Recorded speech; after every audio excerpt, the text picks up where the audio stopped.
नमस्कार, मी डॉक्टर गीते साई मौली हॉस्पिटल येथे डायबेटॉलॉजिस्ट म्हणून काम करत आहे. 14 नोव्हेंबर हा जागतिक डायबिटीज दिवस, जागतिक मधुमेह दिवस म्हणून साजरा केला जातो.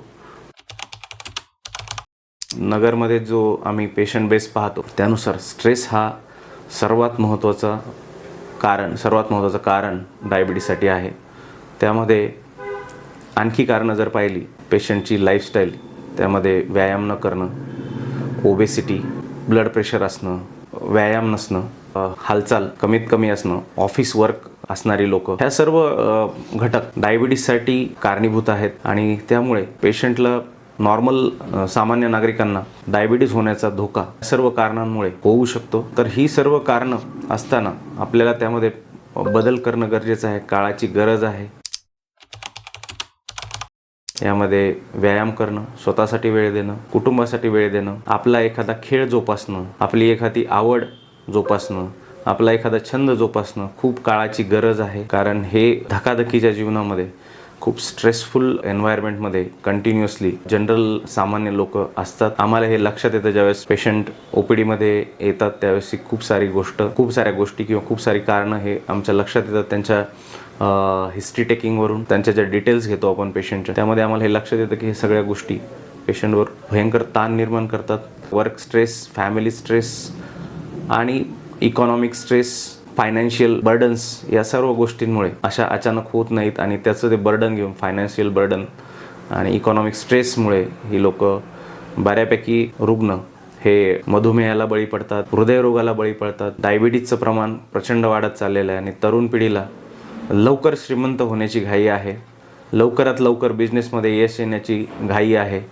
त्या गोष्टी उच्च रक्तदाबाच्या त्रासाला बळी पडतात, हाय कोलेस्ट्रॉल किंवा आपण चरबीचे आजार जो बोलतो, किंवा ओबेसिटी, या सर्व कारणाला बळी पडतात.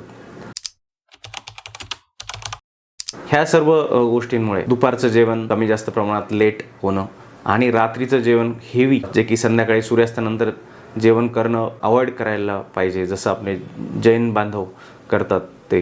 कारण आपली जी मेटाबॉलिझम आहे ते जसं आपण सूर्य उगवतो तसं ते वाढत जातं. ज्यावेळेस प्रखर सूर्यप्रकाश असतो त्यावेळेस सगळ्यात हायेस्ट मेटाबॉलिक रेट असतो. आपलं जे मेटाबॉलिझम म्हणजे आपल्या शरीराला जे पचण्याची क्षमता असते त्याला मेटाबॉलिझम म्हणतात. तर मेटाबॉलिझम हे जसं सूर्य वर जातो तसं तसं मेटाबॉलिझम वाढत जातं आणि सूर्य जसा खाली येतो तसं तसं मेटाबॉलिक रेट कमी होत जातो. त्यामुळे सूर्यास्तानंतर जेवू नये, हे याला सायंटिफिक बेस पण आहे. शास्त्रीय दृष्टिकोनातून पण हे मान्य आहे की संध्याकाळी 6 नंतर, सूर्यास्तानंतर जेवलं नाही पाहिजे. यंग पॉप्युलेशन किंवा मध्यम वयीन तरुणींना मधुमेहाचा धोका संभवतोय. आणि हे सर्व चित्र पाहता पुढील 15 ते 20 वर्षामध्ये असं बऱ्याच शास्त्रज्ञांचं किंवा बऱ्याच सिनियर डॉक्टरांचं मत आहे की 1 out of 3 म्हणजे प्रत्येक 3 व्यक्तीमध्ये 1 व्यक्तीला भारतामध्ये 2040 नंतर डायबिटीज असणार आहे. तर याचा संभाव्य धोका आपण आत्ताच लक्षात घेऊन आपल्या जीवनशैलीत बदल करणं काळाची गरज आहे. ह्या गोष्टीकडे कोणीही दुर्लक्ष करू नये. डायबिटीजबद्दल बोलायचं झालं तर डायबिटीजबद्दल चुकीचे गैरसमज आहेत, त्याबद्दल मी थोडंफार तुम्हाला उपदेश करण्याचा प्रयत्न करतो. त्यामध्ये पहिली गोष्ट म्हणजे खूप सारी साखर खाल्ली किंवा शुगरी प्रोडक्ट्स खाल्ले किंवा गोड पदार्थ खाल्ले तर तुम्हाला डायबिटीज होतो. हा जो गैरसमज आहे तो चुकीचा आहे. शुगर खाल्ल्यामुळे डायबिटीज होत नाही किंवा मधुमेह होत नाही. मूळतः डायबिटीज हा आजार साखर एक्सेस होते, पण त्याचं मूळ कारण असं आहे की आपल्या शरीरात इन्सुलिन रेझिस्टन्स तयार होतो, जो आपण व्यायाम न केल्यामुळे तयार होतो. तर दुसरी चुकीची संकल्पना जी आहे डायबिटीजमध्ये, ती म्हणजे डायबिटीज झाल्यानंतर किडनी फेल होणार, पायाला जखम झाली तर ती बरी होणार नाही, पाय काढायला लागणार किंवा डोळे खराब होणार, माझी दृष्टी जाणार. ह्या जे चुकीच्या संकल्पना आहेत हे होऊ शकतं, पण हे गोष्टी आपण अवॉइड करू शकतो. याला ट्रीटमेंट, योग्य ट्रीटमेंट घेणं, योग्य व्यायाम करणं, साखर नियंत्रित ठेवणं, हे सर्व केलं तुम्ही, शुगर जर नियंत्रित ठेवली, साखर तुमची नियंत्रित ठेवली, तर तुम्हाला डोळ्याला प्रॉब्लेम होणं किंवा किडनीला प्रॉब्लेम होणं किंवा पायांच्या नसाला प्रॉब्लेम होणं किंवा ब्लड व्हेसल्सच्या रक्तवाहिन्यात त्यांना प्रॉब्लेम होणं असं काहीही होणार नाही. तर याकडे तुम्ही लक्ष देणं गरजेचं आहे. डायबिटीजमध्ये फ्रूट्स, फळं या संदर्भावर पण विविध मतं येतात किंवा यात चुकीचे गैरसमज पण आहेत. तर फळं ही गोष्ट खाल्ली पाहिजे. खूप सारी फळं आहेत जे आपण खाऊ शकतो. त्यामध्ये सफरचंद, मोसंबी, संत्रा, पेरू, पियर, पायनॅपलच्या काही फोडी खाऊ शकता, पपयाच्या काही फोडी खाऊ शकता, 2 ते 3 फोडी खाऊ शकता, जांभूळ खाऊ शकता, इंडियन बेरी, चायनीज बेरी म्हणजे साधं बोर, रायबोर किंवा बाकीच्या बेरीज पण खाल्ल्या जाऊ शकतात. ड्रॅगन फ्रूट काही अमाऊंटमध्ये म्हणजे अर्ध ड्रॅगन फ्रूट खाऊ शकतो, डाळिंब खाऊ शकतो अर्ध. साधारणतः 100 ग्रॅमपर्यंत कोणतंही फळ हे डायबिटीजमध्ये घेतलं जाऊ शकतं.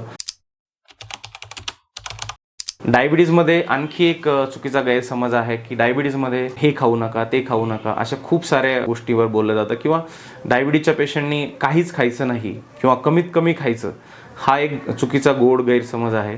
डायबिटीजमध्ये डाएटचा जेवढा अभ्यास केला आहे डायबिटीजच्या, त्यामध्ये डायबिटीजमध्ये बॅलन्स डाएटला खूप महत्त्व आहे.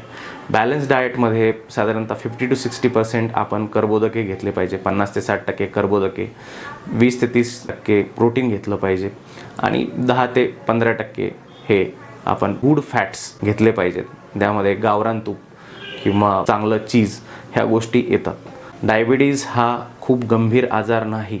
जर आपण योग्य ट्रीटमेंट, योग्य डाएट जर केलं तर 40 ते 45 वर्षापर्यंत पेशंट व्यवस्थित जगू शकतो. याचे पुरावे, सायंटिफिक पुरावे आणि सायंटिफिक स्टडीज वेस्टर्न लिटरेचरमध्ये आहेत. इन्सुलिनबद्दल एक मिथ आहे की इन्सुलिन मला नको किंवा इन्सुलिनला घाबरत असतात लोक.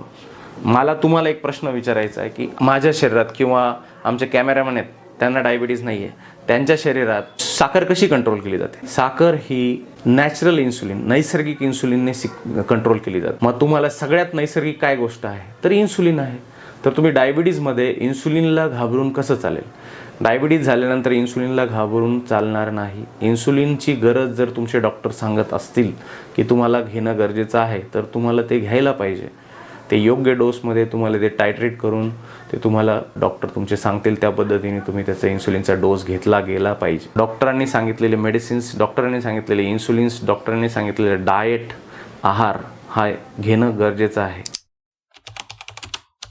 मेडिसिनमध्ये, टॅबलेट्समध्ये choice of medicine is very important.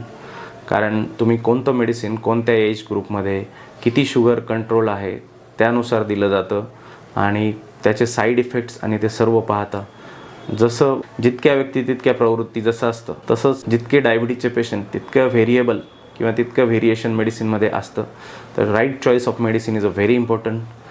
सर्व पेशंटला मी किंवा प्री डायबिटिक पेशंट किंवा ओबेस पेशंट यांना सर्वांना मी विनंती करतो की साई माऊली हॉस्पिटल येथे मी साधारणतः सकाळी 10 ते रात्री 6-7 वाजेपर्यंत OPDमध्ये अवेलेबल असतो. तुम्ही कधीही येऊन आमच्या OPDमध्ये येऊन डायबिटीज आणि प्री डायबिटीज किंवा ओबेसिटी या सर्व गोष्टीवर माझं ओपिनियन घेऊ शकता. धन्यवाद.